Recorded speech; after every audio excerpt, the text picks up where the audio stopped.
A paz do Senhor, minhas queridas mulheres de Deus, as minhas ouvintes e leitoras que acompanham comigo a leitura do livro Invisível, o dom de permanecer escondido em um mundo que ama ser notado, que é da autora Sarah Hargett pela editora Impacto. Vocês me acompanham aqui todas as segundas, quartas e sextas e hoje estou aqui para o nosso primeiro áudio da semana, pronta para o que Deus tem para revelar dessa vez, e acredito que todo mundo que está me escutando aí do outro lado igualmente está com o coração preparado para receber daquilo que o Senhor tem para nos entregar. Então, sem mais demora, já quero passar a leitura. Prepare seu coração, prepare sua mente para receber. Vamos lá? Eu já passara dos 30 quando reconhecia pela primeira vez uma das feridas mais importantes de minha história, a perda de meu pai. Meu pai foi meu herói. Um dia, ele me viu correndo em um parque e disse durante o jantar: "Você leva jeito para correr. Vou ensiná-la a correr de verdade." Uma década e meia depois, eu ainda amarrava as sapatilhas para participar de corridas. Meu pai dirigiu 10 horas para me assistir terminando minha primeira maratona. Uma memória vívida que tenho da sala de estar de minha infância é meu pai sentado comigo, ouvindo os meus desabafos de adolescente. Eu não cansava. Meu pai amava processar a vida comigo. Levava-me a aulas de teatro e treinamento vocal sem jamais tentar me dissuadir de meu sonho de ser atriz.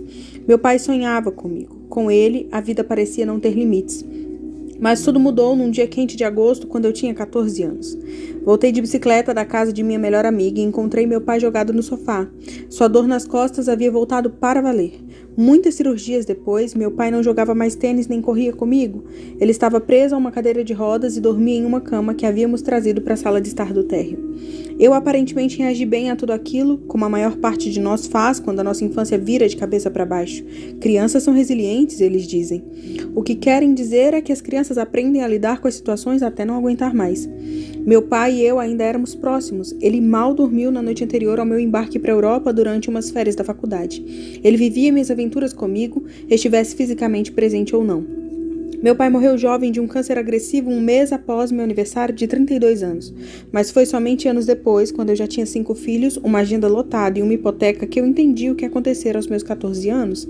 Entendi como a ocasião em que meu pai adoeceu pela primeira vez afetou a maneira pela qual eu passei a enxergar a vida dali em diante. A invisibilidade e a solidão da maternidade foram responsáveis por diminuir meu ritmo o suficiente para que eu percebesse. Com 5 crianças agitadas e ninguém prestando atenção aos meus dias, eu vi que minha busca de aprovação por parte dos líderes mais velhos era um anseio pela validação de meu pai, algo que ele não pôde me dar quando eu mais precisava. Eu havia passado grande parte de minha juventude correndo mais, esforçando-me por novos objetivos e superando meus limites, tudo na tentativa de receber um sorriso de meu pai que já não estava comigo. Anos após sua morte, sendo uma jovem mãe, eu ainda buscava aprovação e validação, mas não havia adultos por perto às 2 da tarde de terça-feira. Deus me escondeu dos olhares de aprovação que eu procurava, a fim de que eu pudesse encontrar o olhar dele. Durante semanas e meses de conversa com Deus sobre a perda que eu aprendera a enterrar tão profundamente, o Senhor tratou as minhas feridas. Nem sempre basta uma única tarde, como aconteceu com minha filha em Uganda. Ele me relembrou de que me vira naquele período em que meu pai estava doente. Ele tinha palavras de validação para mim nas Escrituras que reavivaram o meu coração.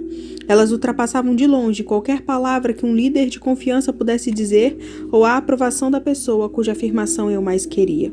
Deus me chamou para ser curada mesmo depois que eu achava que já estava curada. Eu não ficara de luto por meu pai quando ele morrera? Pensei comigo. Eu sempre havia dito que já estava de luto por meu pai mesmo antes de sua morte, já que ele passou por um longo e doloroso declínio. O que eu não via, e que era provavelmente mais correto, é que eu jamais vivera o luto pela vida de meu pai. As lágrimas chegaram. Como é que só depois de tanto tempo de ausência paterna eu me esforçava para lembrar cada detalhe sobre ele? O cheiro de suor no sábado pela manhã, quando meu pai voltava do jogo de tênis com os amigos. Como me sentia segura quando era pequena e ele se ajoelhava ao lado da minha cama para contar histórias e alimentar a minha imaginação. A emoção de dividir um barquinho com ele no mar, atravessando ondas com o dobro de minha altura, sem medo algum por causa de sua companhia. "Por que isso aconteceu comigo, Deus?" exclamei em meio ao choro. E Deus abriu a parte do meu coração na qual eu havia enterrado meu pai sem chorar por ele, a parte na qual deixei de me lamentar pelos momentos da minha infância e juventude que se haviam perdido por causa da doença que o tirara, sua essência pelo menos, de nós. Deus não estava curando-me para que eu ficasse curada e me tornasse mais útil para a obra. Ele estava curando-me para que eu soubesse que Ele é aquele que cura. Ele estava aproximando-se de mim pela cura. Eu estava ferida naquele lugar onde experimentava a dor antiga que cobrira minha vida como uma nuvem. Porém, quando eu vi Deus como curador, aqueles pedaços quebrados deixaram de parecer tão pesados ou impossíveis. Eu queria apresentá-los ao Senhor porque ouvia responder por causa de sua natureza. Eu queria mais daquela proximidade que sentia quando estava despedaçada diante dele. Quando nossas feridas encontram aquele que cura, começamos a viver em novos lugares de restauração ao invés de nos esforçarmos para evitar as velhas dores. Isaías escreveu o seguinte: O Senhor me ungiu para pregar boas novas aos quebrantados, enviou-me a curar os quebrantados de coração, a proclamar libertação aos cativos e a pôr em liberdade os algemados, a apregoar o ano aceitável do Senhor e o dia da vingança do nosso Deus, a consolar todos os que choram e a pôr sobre os que em Sião estão de luto uma coroa em vez de cinzas, óleo de alegria em vez de pranto, veste de louvor em vez de espírito angustiado, a fim de que se chamem carvalhos de justiça, plantados pelo Senhor para a sua glória. Isaías 61, do 1 ao 3, na versão ARA.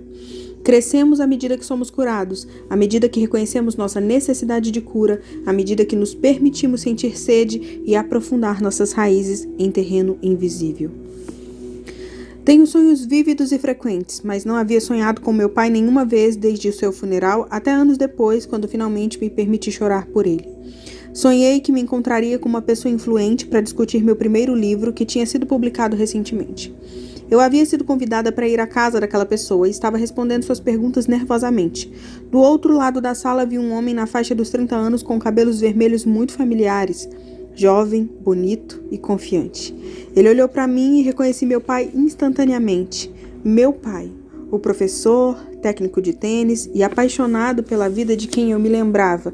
Ele estava com a idade que tinha quando eu estava com 7 ou 8 anos, na época em que havia uma marca permanente de seus joelhos no tapete ao lado da minha cama.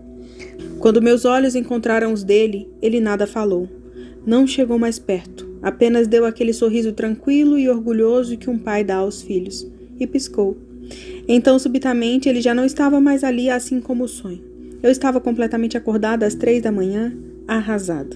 Eu havia visto meu pai outra vez do jeito como me lembrava dele. Ele entrar em uma conversa sobre minha maior vulnerabilidade no momento, minha criatividade, minha história, apresentada para que os outros pudessem lê-la e criticá-la como quisessem.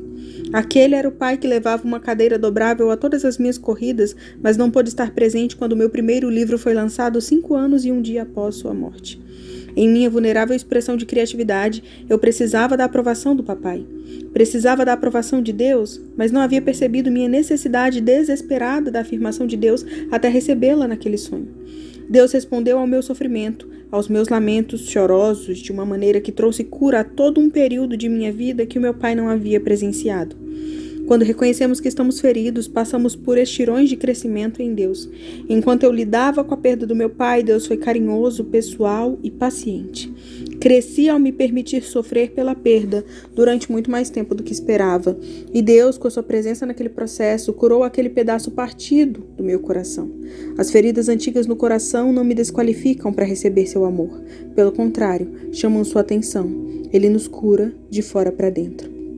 Para continuar estudando, leia Salmo 19:12, Salmo 34:18, Salmo 51:1, do 1 ao 17, Salmo 139, do 1 ao 10, Salmo 147:3, Provérbios 23:10 e 11, Cantares 2:3, Isaías 55:8 e 9, Isaías 61:1 e 3, Ezequiel 47:12, Marcos 14:3 ao 9, João 1, do 4 ao 5 e Apocalipse 22, versículo 2.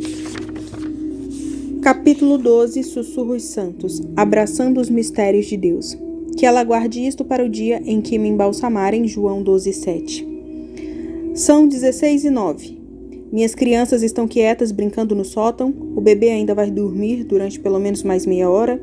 Eu havia reservado o horário das 16 para parar e respirar, a minha hora maravilhosa.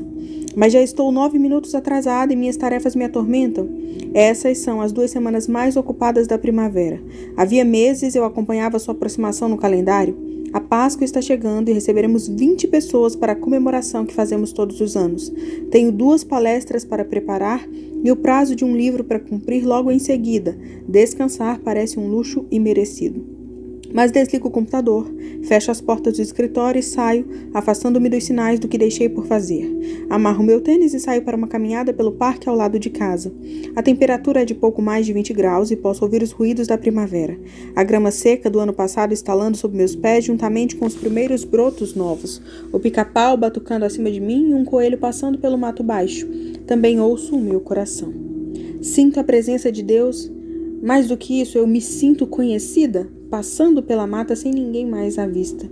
Atravesso o córrego ao lado de nossa propriedade e tenho certeza de que, a não ser pelo caçador ocasional, ninguém além de nós olhou para aquela água durante o ano passado. Ela está oculta, assim como eu.